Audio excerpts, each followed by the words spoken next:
Halo semua, jadi dalam video kali ini spesial karena Kak Santi ingin menunjukkan dalam video ini bahwa panjang atau sebentarnya interview itu tidak menunjukkan apakah kalian lulus atau tidak dari LPDP, dari substansi LPDP. Jadi khusus di video ini, Kak Santi menunjukkan bahwa meskipun wawancaranya singkat, tapi Kak Santi yang menaruh tempat sebagai panelis LPDP itu merasa sudah cukup sekali peserta sudah menjawab semua rasa penasaran yang Kak Santi pikirkan dan bahkan melebihi ekspektasi dari jawaban yang Kak Santi harapkan. Maka dari itu wawancara ini bersifat singkat. Dan untuk Albert, makasih banget sudah mau diwawancara oleh Kak Santi dan juga bersedia untuk melakukan publikasi terhadap recording ini. Dan semoga recording ini bermanfaat buat teman-teman karena Albert sudah menunjukkan contoh bahwa dia itu passionate dengan bidang yang dimiliki, budaya dan masyarakat di sekitar, dan bahkan sangat terasa bahwa ia sangat memiliki concern terhadap masalah yang dihadapi. Dan buat teman-teman yang masih bingung, Kak Santi dari setiap video selalu minta agar spesifik itu seperti apa akan dicontohkan oleh Albert. Oleh karena itu, happy watching and semoga bermanfaat. Oke, selamat datang di interview LPDP. Saya ucapkan selamat sudah sampai pada tahap ini. Saya Santi yang akan menjadi pewawancara Anda. Benar dengan saudara Albert Franciscus Balrianan? Ya, benar. Saya bisa panggil siapa? Saya bisa dipanggil Albert. Oke, baik. Albert, saya lihat di sini memang sudah bekerja sebagai PNS ya di BPS daerah Provinsi Papua, begitu? Iya, lebih tepatnya di BPS Kabupaten Pegunungan Bintang, Provinsi Papua Pegunungan saat ini. Oke, di sini statusnya saya lihat sudah menikah. Apakah sudah memiliki anak? Sudah Kak. Saya sudah memiliki 3 orang anak. Oh, oke. Mungkin concern saya yang pertama adalah itu ya. Jadi jika nanti Anda merantau untuk berkuliah, bagaimana pengaturannya atau sudah didiskusikankah dengan keluarga? Gimana Kak? Apakah sudah didiskusikan dengan keluarga? Apakah anak nanti ikut ke UGM nanti atau bagaimana? Oh ya, uh, soal ini saya sudah diskusikan dengan istri dan juga orang tua bahwa saya akan pergi kuliah dan orang pertama yang mendukung adalah istri dan anak-anak.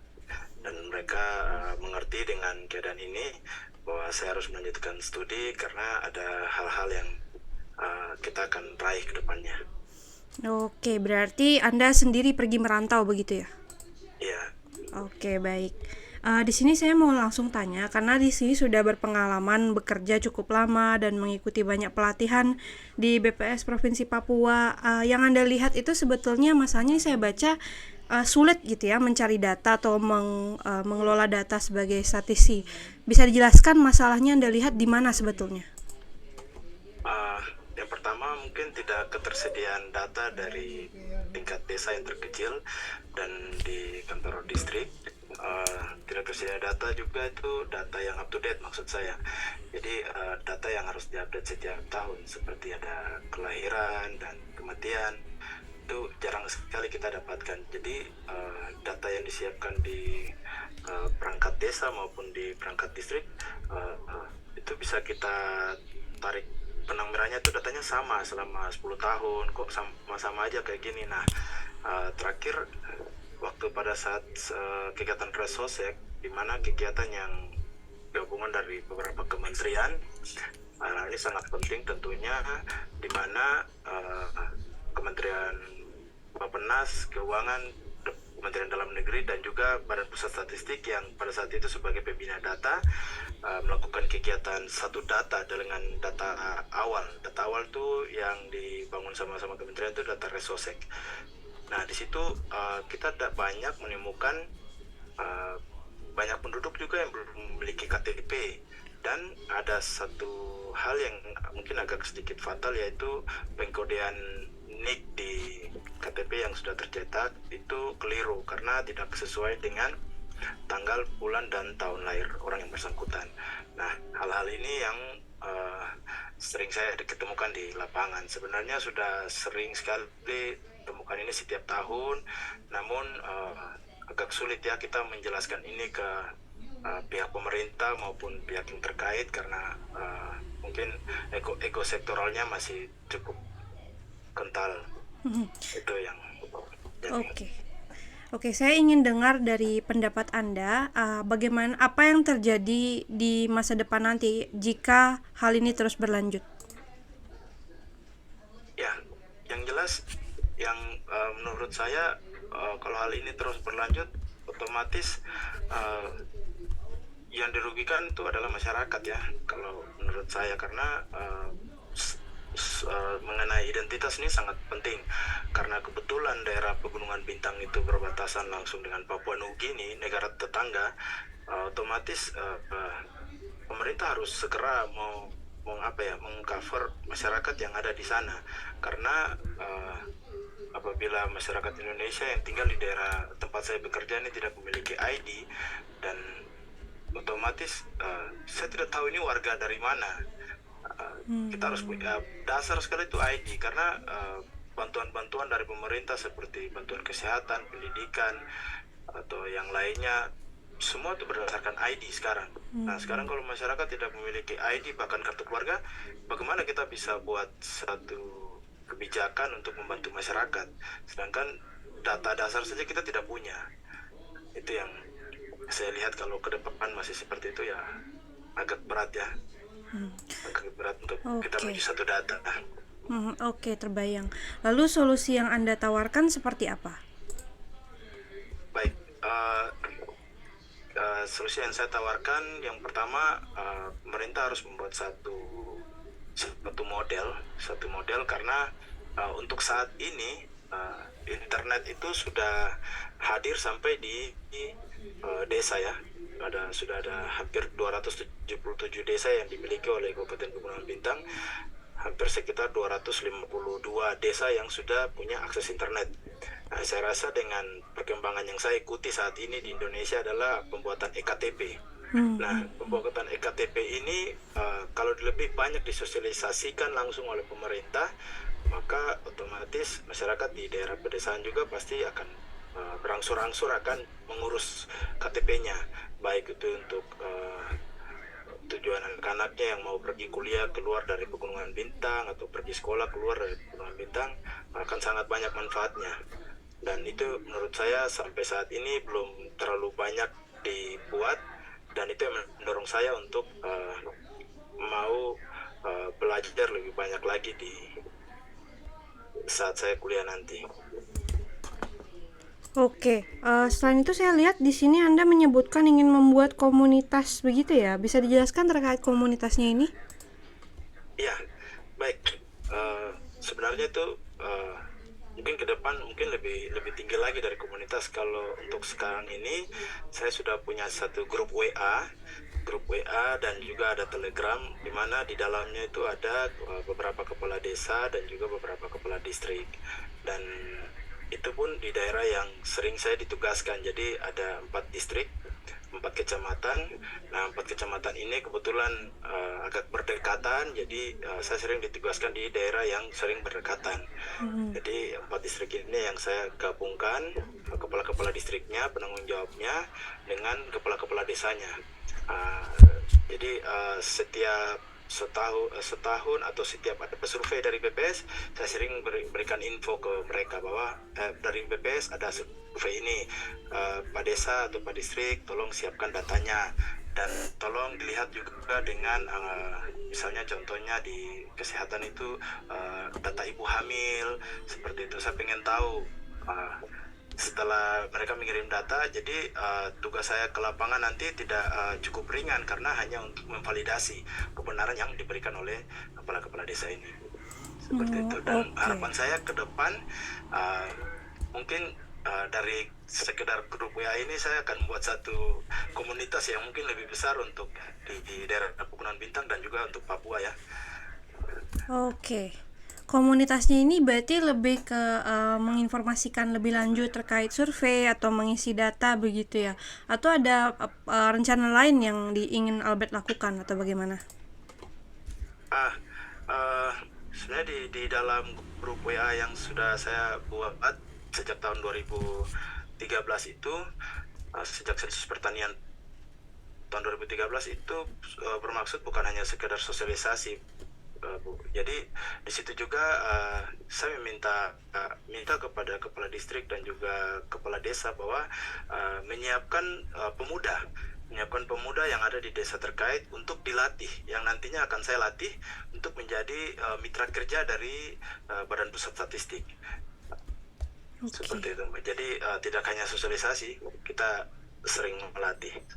Oke, melatih untuk apa tepatnya? Melatih untuk menjadi seorang petugas pendataan karena uh, karena posisi desa-desa yang cukup jauh sehingga tidak memungkinkan untuk saya bisa menjangkau itu semua. Jadi saya minta kesediaan dari kepala desa menyiapkan pemuda agar saya latih dan mereka membantu saya untuk menjangkau daerah-daerah yang cukup sulit saya sendiri jangkau. Oke, menurut Anda dari melihat karena Anda sedang bekerja saat ini, kemudian Anda sudah melihat kondisi lapangan, bagaimana kemungkinan atau respon dari pemuda-pemuda tersebut? Apakah mereka akan antusias atau mungkin ada penolakan? Uh, Variasi ya Kak, jadi variasi, ada yang senang, ada yang uh, sedikit menolak, jadi tergantung perspektif mereka. Mereka mau mengikuti ini, keuntungannya apa, seperti itu. Jadi seringkali saya jelaskan bahwa mengikuti kegiatan yang saya bawa ke daerah mereka ini adalah menjadi petugas. Yang jelas kalau menjadi petugas dari PPS pasti akan mempunyai sebuah kontrak dan pasti akan ada upahnya. Yang penting teman-teman bekerja, cara kerjanya saya latih. Nah, itu Oke. variasi. Ada yang suka, ada juga yang menolak. Namun kalau yang menolak, saya sering mengatakan bahwa tidak apa-apa. Kalau memang tidak bersedia, tidak jadi masalah apa. Oke lah, nanti kita coba dengan teman-teman yang lain. Seperti itu. Menolaknya itu bukan untuk mau apa sih, cuma mungkin mereka punya kesibukan yang lain sehingga mereka tidak begitu siap untuk mengikuti kegiatan yang saya bawa. Pada dasarnya kalau yang mau terlibat itu mereka sangat antusias. Oke, baik. Saya terbayang. Ya, Lalu nanti di UGM tersebut, ilmu apa yang sebenarnya Anda belum miliki dan Anda perlukan di UGM? ya.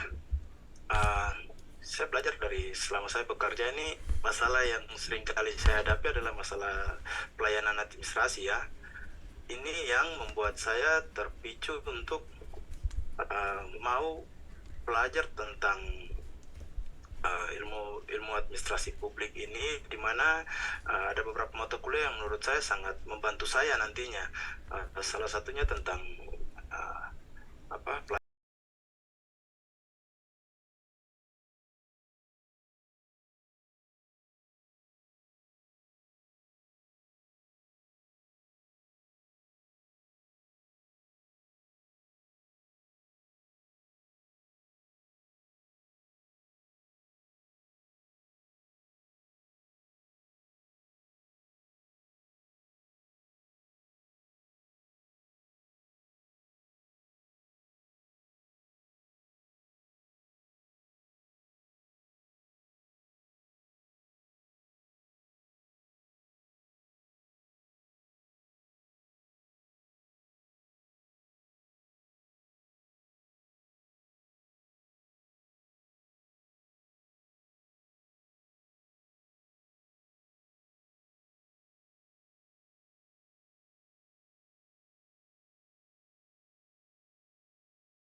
lingkungan kampus. Dikala saya ada waktu libur dan tidak ada tugas, saya juga akan langsung berkunjung ke kantor BPS Provinsi DIY dan juga BPS Kota Yogyakarta untuk sekaligus mengobservasi serta mengamati gimana sih teman-teman statistisi yang ada di BPS Yogyakarta ini membuat pelayanan-pelayanan khusus dalam instansi BPS dan juga menjalin relasi dengan pemerintah daerah sehingga melahirkan sebuah kebijakan yang saat ini kita tahu bahwa di Yogyakarta sendiri banyak kebijakan-kebijakan yang dilahirkan itu tepat sasaran seperti itu. Oke, baik. Saya tertarik dengan kesalahan yang pernah Anda lakukan. Karena Anda pernah tidak mengikuti pelajaran karena sepak bola begitu. Bagaimana Anda memastikan hal ini tidak terjadi lagi saat kuliah nanti? Iya Kak, perlu saya ceritakan sedikit. Ya, sejak waktu SMP dan SMA itu memang saya sering meninggalkan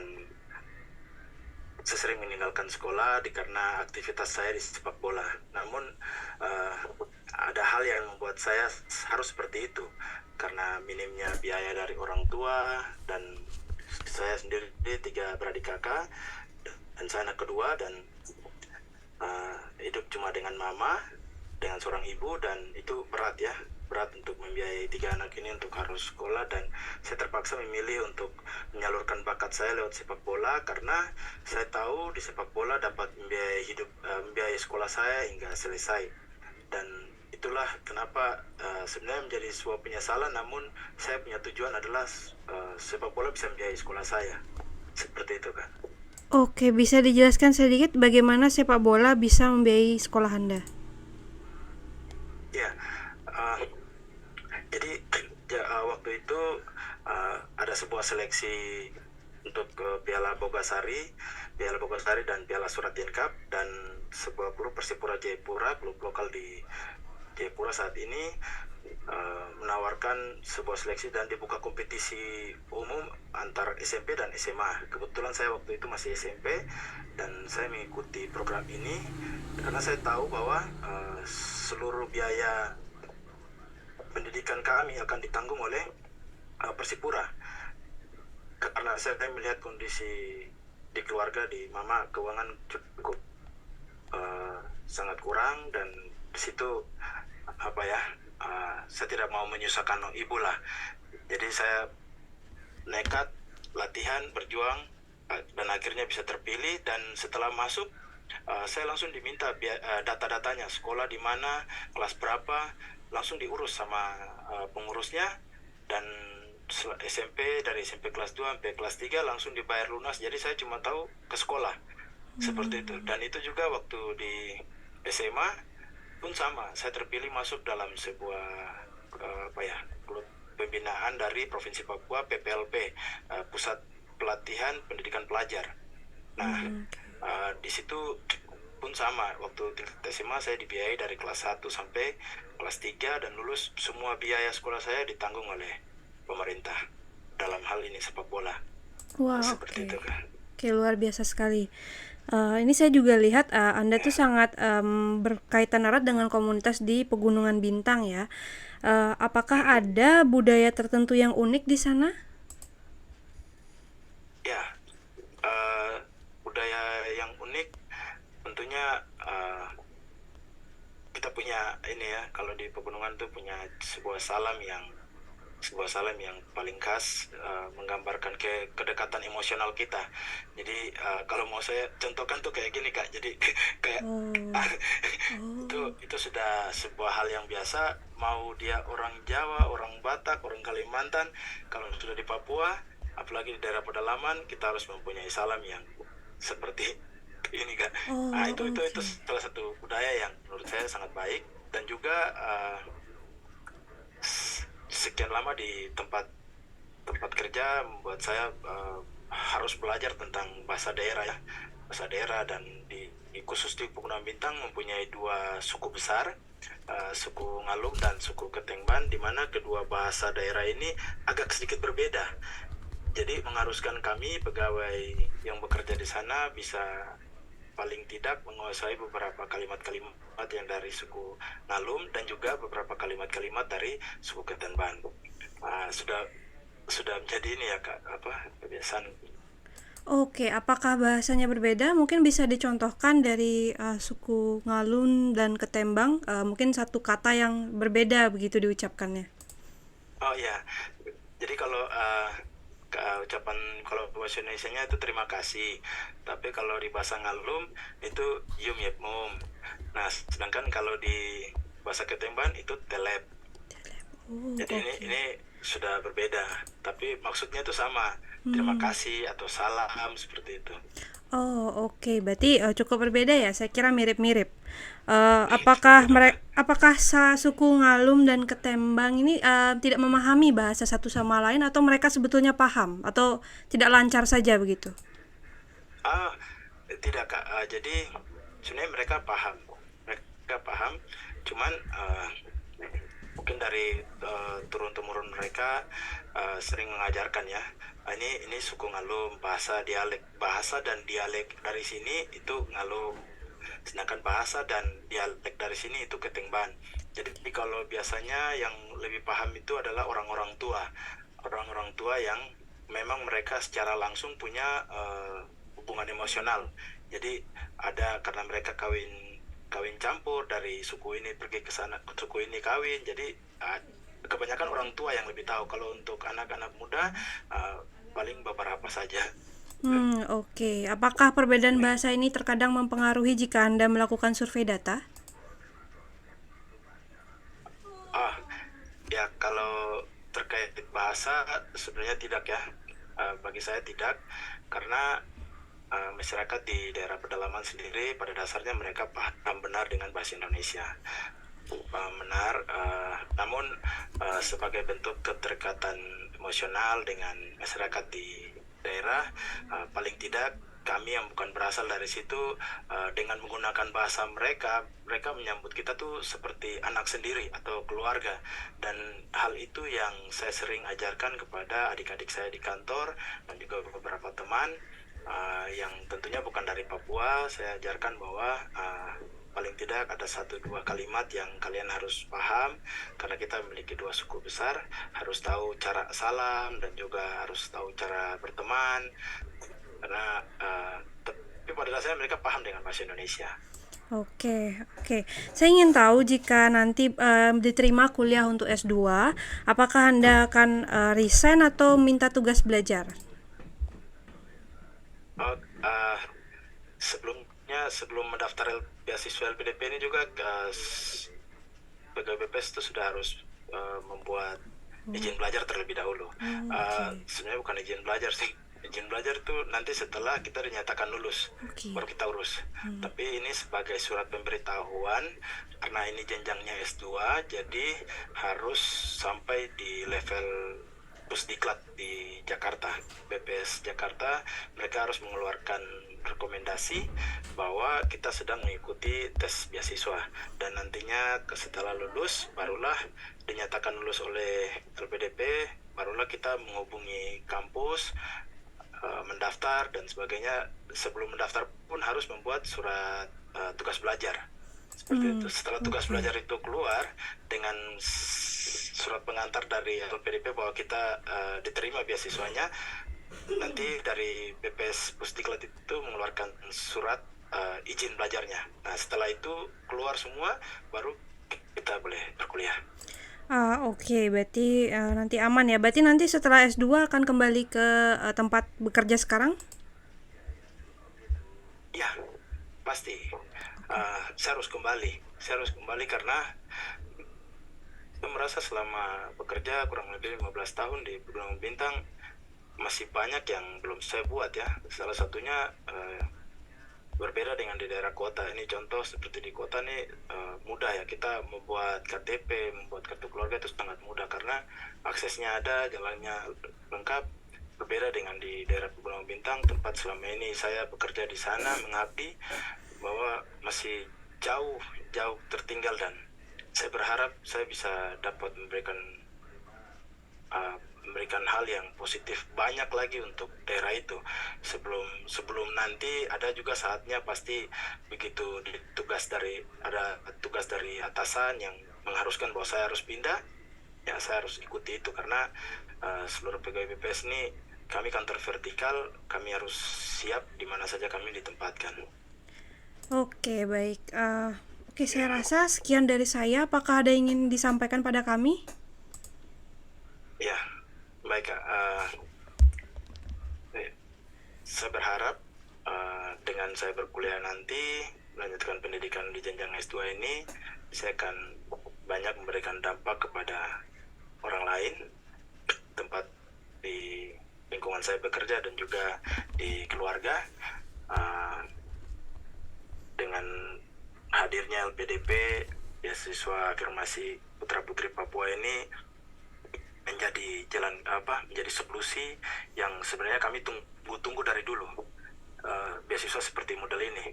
Dan terima kasih buat LPDP, dan ini sebagai bentuk yang saya rasakan. Saya kerja di pedalaman, sangat jarang sekali terlibat dengan internet dan kawan-kawan. Saya bisa katakan terima kasih. Ini salah satu bentuk negara hadir buat kita. Terima kasih.